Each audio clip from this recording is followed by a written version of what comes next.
High court of Odisha, army authorities and media and AIIMS, उनके medical के लिए सबको थैंक्स बोलना चाहूँगी। दैट इज़ द रीज़न अभी मैं यहाँ पे बैठ पा रही हूँ ठीक से और फ्री हूँ, because I was wrongfully thrown into jail.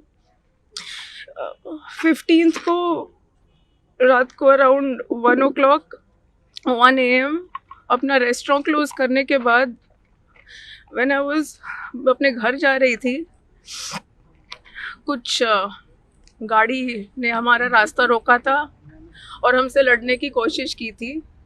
उनसे जैसे भी बचाते हम लोग जब गाड़ी में वापस बैठे और उसका FIR देने भरतपुर पुलिस स्टेशन गए, वहाँ पे एक लेडी कांस्टेबल बैठी हुई थी अपने नाइटी में रिसेप्शन पे और कोई भी नहीं था।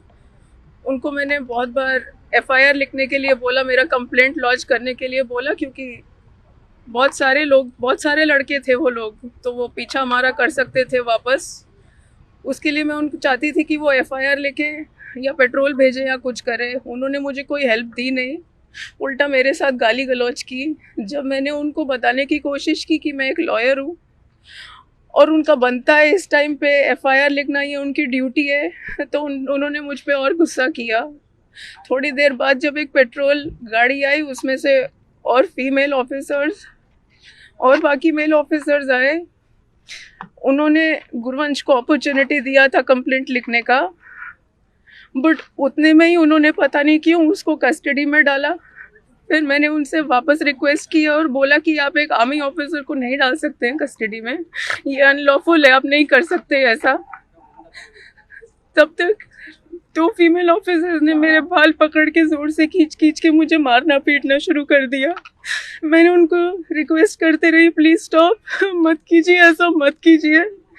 फिर वो पुलिस स्टेशन के कॉरिडोर से मुझे घसीटते हुए ले जा रहे थे और उस टाइम पे मैं जितना जो उनको फाइट दे पाई, जहाँ उनके हाथ दिखे, एंकल्स दिखे, मैं फाइट बैक करने की कोशिश कर रही थी। उसके बीच में एक लेडी कांस्टेबल ने मेरा गला पकड़ के दबाने की कोशिश की, तो मैंने उनका हाथ काटा है। उसके बाद उन्होंने मेरे ही जैकेट से मुझे मेरे पीछे हाथ बांधे और एक लेडी कांस्टेबल के स्कार्फ से मेरे पैर बांध के मुझे रूम में डाल दिया। फिर थोड़ी देर में एक मेल ऑफिसर आके मेरा किक मारना शुरू किया continuously. And at around 6 o'clock जो स्टेशन के IIC है वो आए और उन्होंने मेरा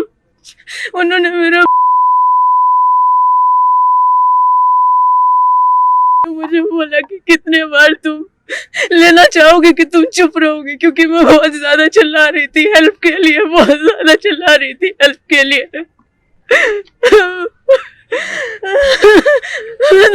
प्लीज प्लीज प्लीज। वो बहुत अग्रीव्ड थे किसी बात को लेके। जब वो थाने में पहुंचे तो थाने में जो महिला ऑफिसर चार्ज में थी उनके पास गए और वहां पर जाते ही थोड़ा सा एग्रेशन में बात करना शुरू किए। जब ऑफिसर ने उनको बोला कि आप शांत हो जाइए और बैठ के जो भी घटना हुई है आपके साथ उसके बारे में बताइए हमको, तो वो और ज्यादा एग्रीव्ड होके एकदम से ऑफिसर के ऊपर चिल्लाने लगी और बोलने लगी कि अपने सीनियर ऑफिसर को बुलाइए और मैं उनसे ही बात करूंगी, तुम लोगों से बात नहीं करूंगी। इस तरीके से कुछ खराब तरीके से ऑफिसर्स के साथ मिसबिहेव करने के मैनर में बात की। तो जो ऑफिसर थी उसने अपनी सीनियर एक महिला अधिकारी को बुलाया जो कि वहां पहुंची। तो ये जो महिला थी इन्होंने उनके साथ भी मिसबिहेव किया है और जो भी थाने में ऑफिसर थे सबको अभद्र भाषा में उनके साथ बात की। देख के लग रहा था कि वो कोई proper proper state of mind में नहीं है और इंटॉक्सिकेशन के सिचुएशन में है और जाके जितना भी थाने का परिसर था उसमें घूम के सारा जगह पे हल्ला करने लगी और गेट में धमकाने लगी ऑफिसर्स को। यही सब घटना होने के बाद जब महिला ऑफिसर्स ने उनको रिस्ट्रेन करने की कोशिश की तो उनके साथ हाथापाई की। एक महिला ऑफिसर को सब इंस्पेक्टर को उन्होंने झापड़ मारा। उसके बाद एक महिला ऑफिसर को उन्होंने दांत से काट लिया उंगली पे, जो उन्होंने कोशिश की जब उनको रोकने की। इस तरीके से उन्होंने बहुत मिसबिहेव किया ऑफिसर्स के साथ। इसी वजह से उनको भरतपुर थाने में जब कंट्रोल नहीं किया जा सका तो फाइनली जब आईएसी आए, आईएसी ने जब उनसे बात करने की कोशिश की तब भी उन्होंने उनके साथ मिसबिहेव किया और जो उनके पुरुष बंधु जो कि डिफेंस में है वो भी इसी स्टेट ऑफ माइंड में सब उनके साथ झगड़ा कर रहे थे। और ये सारी सिचुएशन होने के बाद भरतपुर पुलिस स्टेशन में एक केस रजिस्टर किया गया उनके खिलाफ और उनको जब उन्होंने कंप्लेंट किया कि उनकी कंडीशन